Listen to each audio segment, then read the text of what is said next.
I wanted to do a little bit of journal magic together. So I invited my brilliant friend, Elise Crohn from Juicy Creative Studio to come play with us and show a little bit of her journal magic, her own special brand. And we're going to go through the month, through the moon, and kind of take a look. Today, I thought we would just look at the opening ritual and the kind of that first spread in the journal.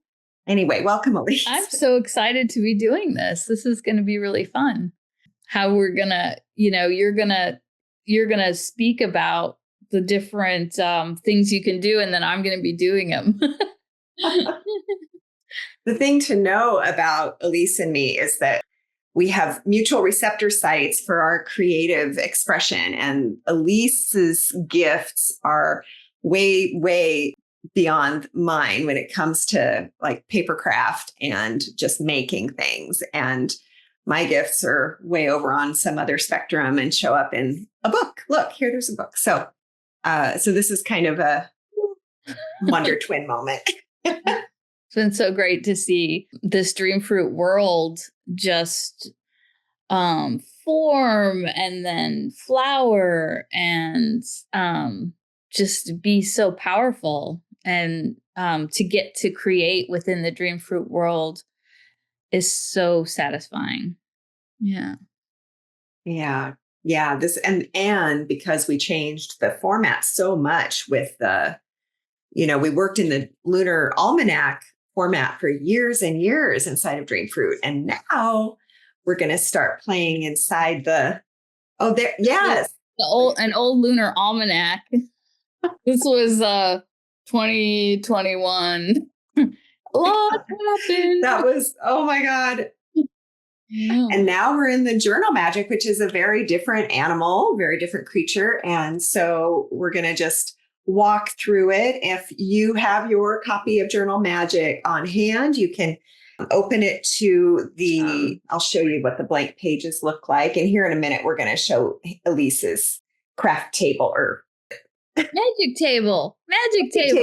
But this is the very first 2 pages of the lunar section. So when the moon is new, the suggestion is to start a new lunar section. And we'll chat a little bit and we'll look at how these pages are set up, what's possible with them, and what some of the things we can imagine you doing with yours.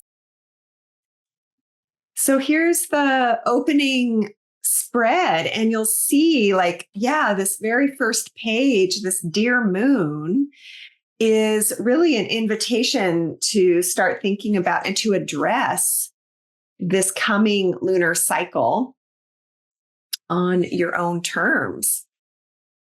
And you can see that there's this sort of Dear Moon welcome page. It's sort of like the dashboard for the cycle, for the lunation. It shows, if you have a keyword or a theme that you're wanting to work with, that you can name the moon. There's a little section there that says your moon's name. You can write in the dates for the new moon, clear through, when is the full moon, when does this lunation end, what signs are the moons new and full in, and then there's just a little bit of space there at the bottom to, whatever exhortation or affirmation or reminder you want to give yourself. The thing that you can do here is you can jump right in with the way that Elise is doing it and just kind of naming for yourself. And if you are working just with the journal magic, this is what you would do. You would mark these guideposts for the month, and then you can scan the QR code if you want to get this month's Dreamfruit story, the lunar tale for this month, which is really where the themes of this moment come to life. And I make a little video to tell the story of now and to highlight the themes. And there's usually a few suggestions for playing with your journal, which is like this video where we find ourselves now, and also a soundtrack, some good music to kind of accompany you. And you can just leave it just like that and have yourself a little bit of access to some of the themes that are going on collectively while you go through your personal opening ritual. Or if you have the lunar tales of like a copy of your own, you'll see in the back, there are these pull-out cards for each of the lunations of the year that give a lot of the same information, the dates, when is the moon new, what sign, when is the moon full, what sign, when is the final day of this lunation, and what is the theme for you. So that little card will come out and then it fits perfectly in that same little spot. I know, it's magic. This is what I can't wait to do is tape in I want to make it like a flap so that I can still lift it up and see below. So I can see what's under. I love it. Yeah. And that way you can read the exhortation that's on the back of that sheet too. Oh, right. Which says, shake your head to free it. Shake your head upside down. So shake your head to free it. Wow. Love that. Love that. I think that I had picked out this, and that kind of covers up where I wrote, go for it. Oh, I know. I can fix that by just trimming this out. Because I want to read what I wrote there. Let's see. Oh, yeah, that works. See? Ooh, nice. That looks and when I glue it, I'll have a little pocket there. So let me get glue.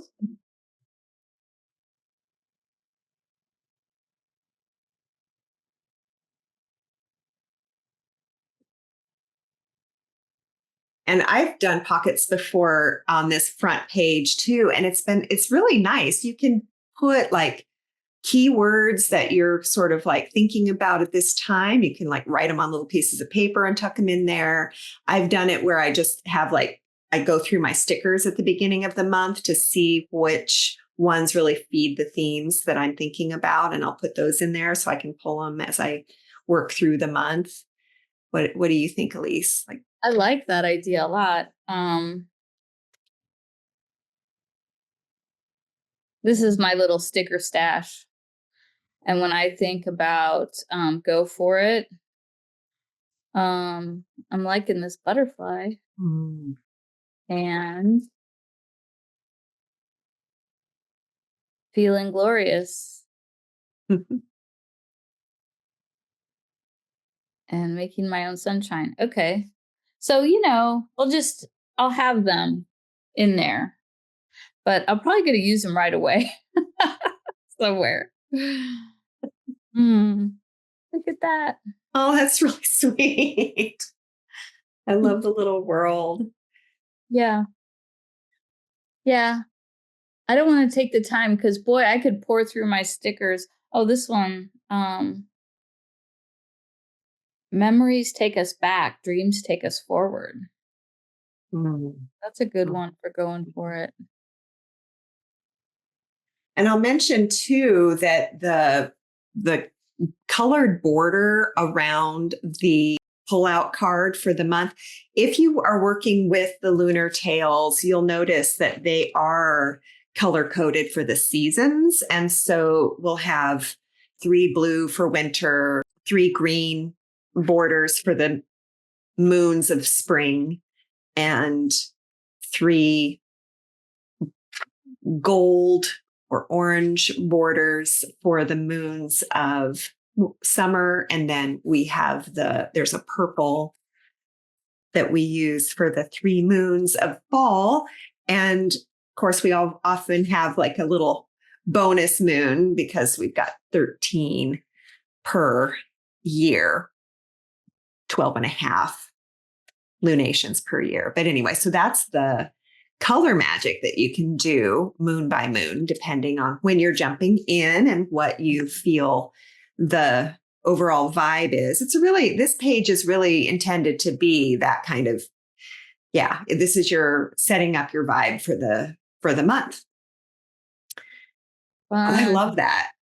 Yes. Yeah. Love washi tape. Do we want to look at this other Mhm. page over here? Oh yeah, I definitely do. That just keeps getting better. I don't want to stop looking. But yes, so next to the sort of dashboard opening page of the lunation is an opening ritual. And I created this as a way of greeting the moon. And it's a 4-step ritual. I was really trying to just kind of create something that feels accessible and easy, regardless of like how busy you might be feeling. And it begins with invoking, which is what better way to invoke a summer moon than with fire? Mm-hmm.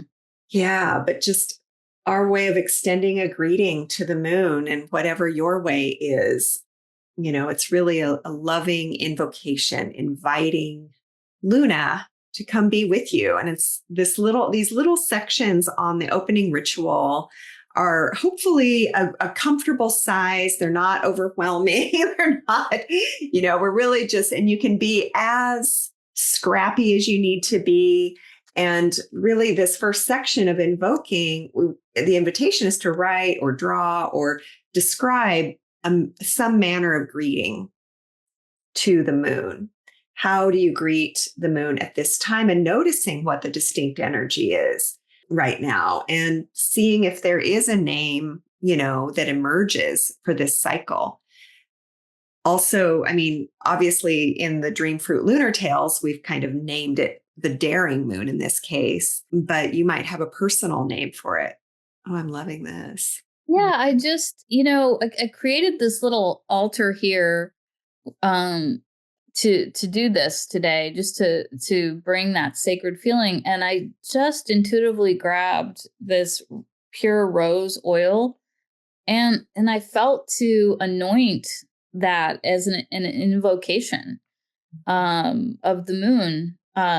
Like I've moved in, I've named the moon, and now I'm kind of gonna move into a ceremony. And it could be as simple as that, Love just it. and now when I open this, I'll have this scent. And um what that's so sweet when I think about rose, is it's so precious and sweet, but also how daring, just its very nature to be so like full and blooming, absolutely gorgeous in this world. Mm, That's very daring. I don't know. mm, love it. Love it. And then those little icons. Yes, that's what I do. I love doodling. Oh. I feel like it really helps. It just helps to kind of, for me, like to invite me, like get my mind in Mhm. to the questions and to this moment. Yeah,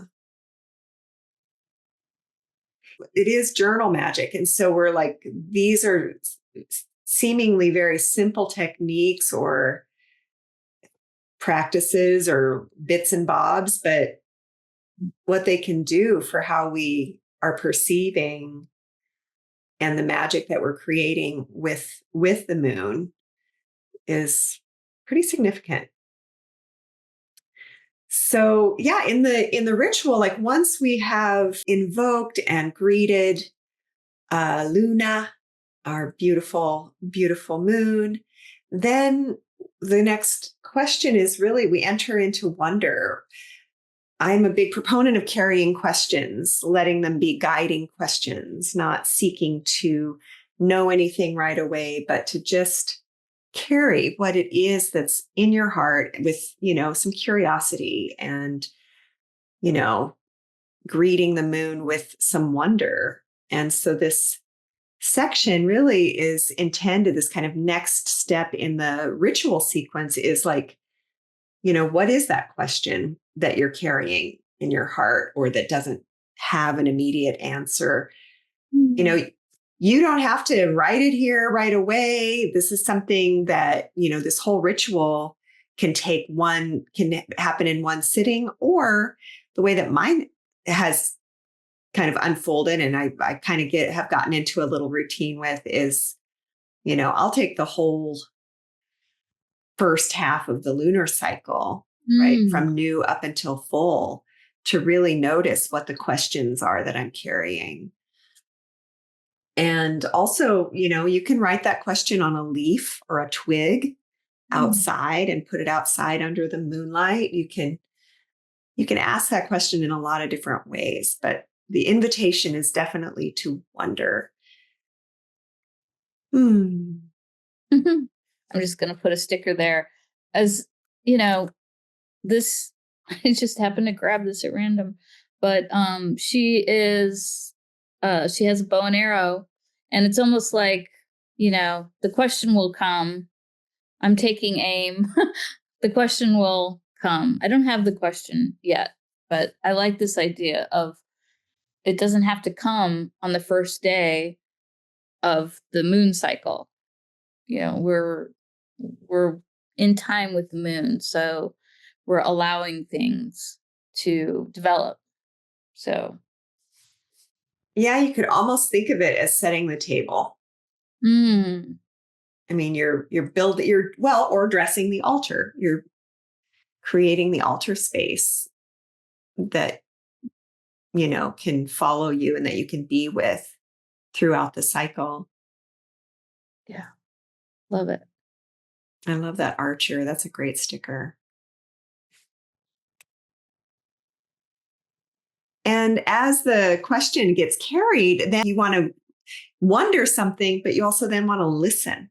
And so this attuning is this third step in this opening, greeting the moon ritual. And this is when it really became clear to me that this is maybe even a time release process. I have played with this in a lot of different ways. I have, in some cases, just known right away, like once I name the question that I'm carrying, something will come through immediately, whether it's through in my own mind, or when I turn on the radio in the car. The answer comes in different ways. And that's why we're just really attuning to the language that is kind of the language of mystery. So it's a really great place to play with image, cards, if you're an oracle card reader or tarot person, non-dominant handwriting. We've talked So about just sort of wait until your question arises and then do this step whenever that is, hopefully the first half of the moon, the first 2 weeks, right? Yeah. I love the idea of doing the non-dominant handwriting as a way to attuning to the question. Taking dictation, what you wrote here, that's great. Right. Yes. What do you hear? Slowly take dictation. Yeah, listening. And so much about the Journal Magic book. It's a guided moon book. It's really designed to invite you into an active relationship with the moon, with the cycles. And the moon is, of course, our closest and best ally when it comes to tuning into the mystery and remembering our own intuitive knowing. So I feel like this is the page that's just really, really made for that kind of setting of the table, getting a sense of what is this upcoming cycle. What's its flavor for you? What's on your mind? What are you kind of carrying in? And that closing step in this ritual, that fourth one, is to bless. And this is definitely, from my perspective, it's such a necessary step. It's like in a time of when we're just awash in the law of attraction, and I would like a cookie, now I would like another cookie, please may I have another. We forget to say thank you. We forget that we are in a dance of sacred reciprocity with the world as it is, with nature, with cosmos. And so make a blessing to say thank you. What offering are you placing at the moon altar? And sometimes for me, like what I've found here that comes up is the ways that I share lunar regard with others. I so want us to be thinking about the moon as a physical presence, as an elder, an ancestor, and guide, and to be an advocate for the moon's sovereignty. Because of course, now it's different than the ancient times. While we have always had the moon shining down on us, pulling the tides, really shaping life on Earth, what we haven't always had is space travel, exploration, gathering of minerals, a lot of things going on literally on the surface of the moon at a time that we haven't really declared the moon as sovereign. And so this blessing step in the ritual feels really near and dear to me. It's just a chance to think about how we relate to the teachers in our lives, whether it's the moon or anything else. Just our way of saying thank you. Yeah, it feels really nice to create this mandala as a blessing, as a thank you, as a gratitude. Mm. And as the kind of the fun thing working with stickers, especially if you're kind of short on time, is they can be a starting point, a liftoff point. So there's a mandala back here, and I can just sort of follow the lines. And it's also just a way of Mm. presencing with the moon. Uh, Mm. and right now, since, I'm still like incubating the question, I am, I love what you said about setting, setting a place. This is Mhm. like, this is feeling like the placemat for where my question will come, and the attunement, the listening Mm. will are still to come here. That's so great. Have a Right. It's like wooing the mystery. brewing, yes. Mm. Oh, I gotta write that down. Um, this pen. Let's see. I'm trying to find another seasonally appropriate pen. Here, we'll go back to this one. Okay, wooing the mystery. One of the things I like to do with my journal is whenever I am listening to podcasts, magical podcasts, Jungian psychology, all kinds of things, like the phrases that come to mind that stick out for me, like you saying wooing the mystery. I write that down, and it becomes like I'm seeding the magic of this moon time and noticing what's resonating.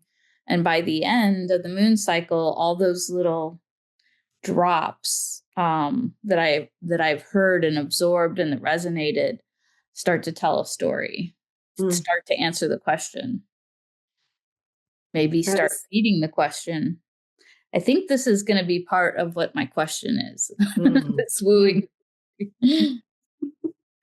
Yeah. Right. And it's also like it creates a record of the time. I mean, Yes. it's like that's where your mind was. That's what you were receiving. Mm-hmm. Yeah. I love it. Mm.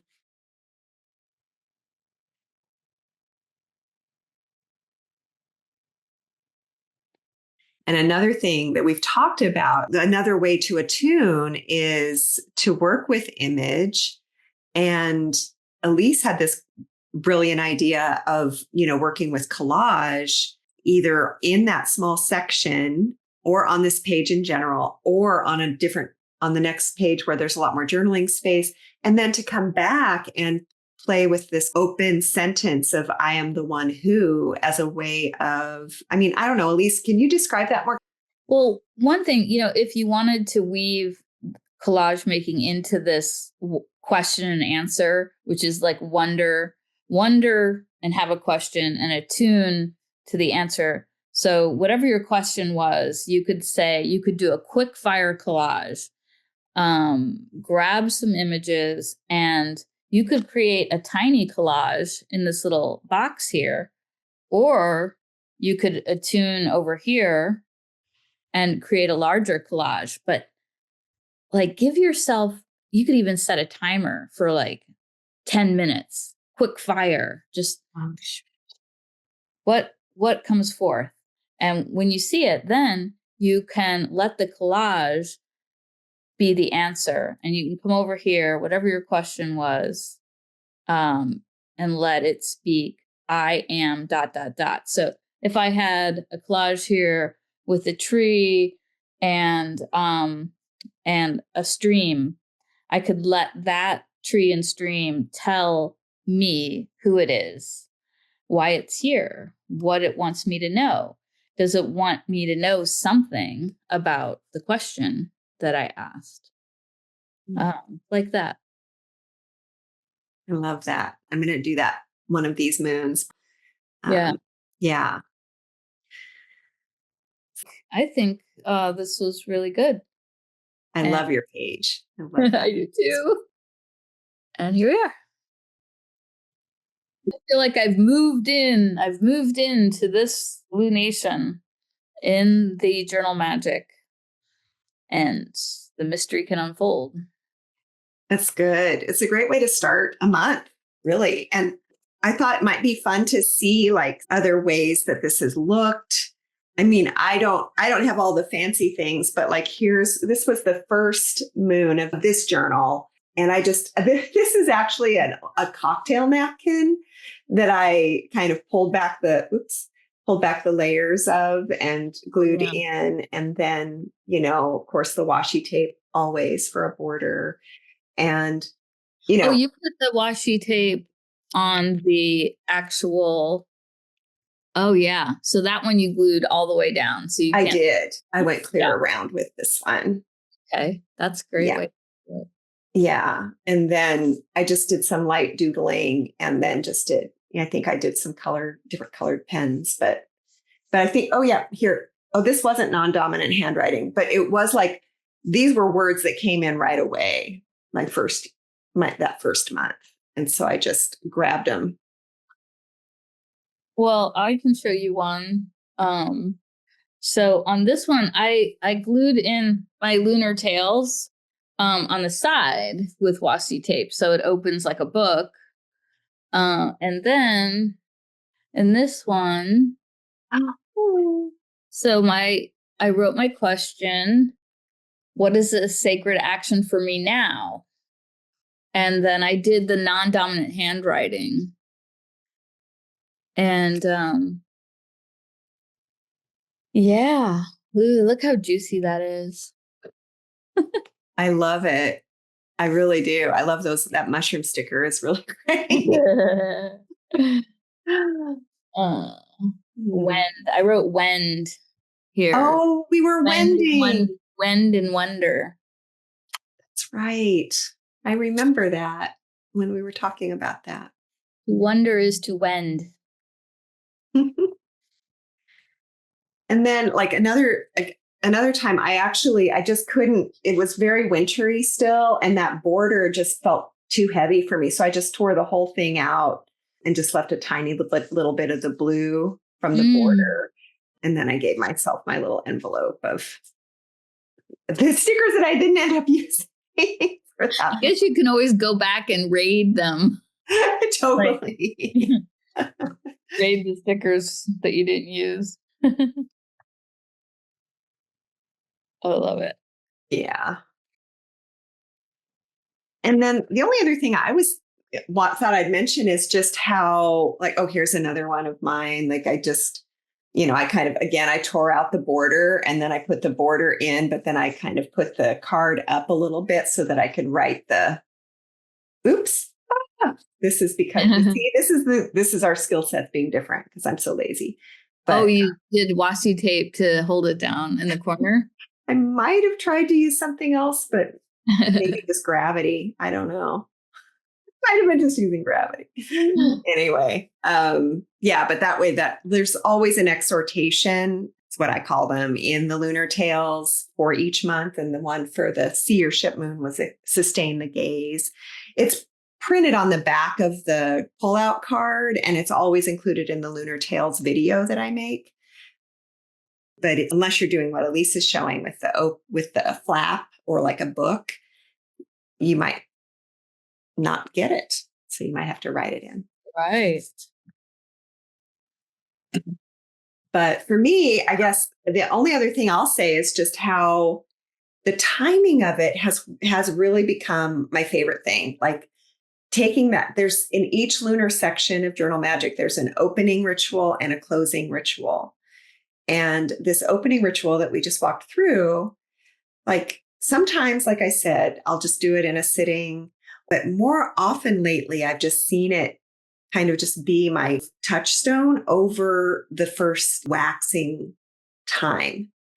And then on the full moon, like I'll go back and just fill in any gaps. And I'll then the next day begin the closing ritual and take the second half of the cycle to really go through those closing questions. And that feels to me, it's the lunar pace. It's the natural timing of things, and it seems to really suit me right now.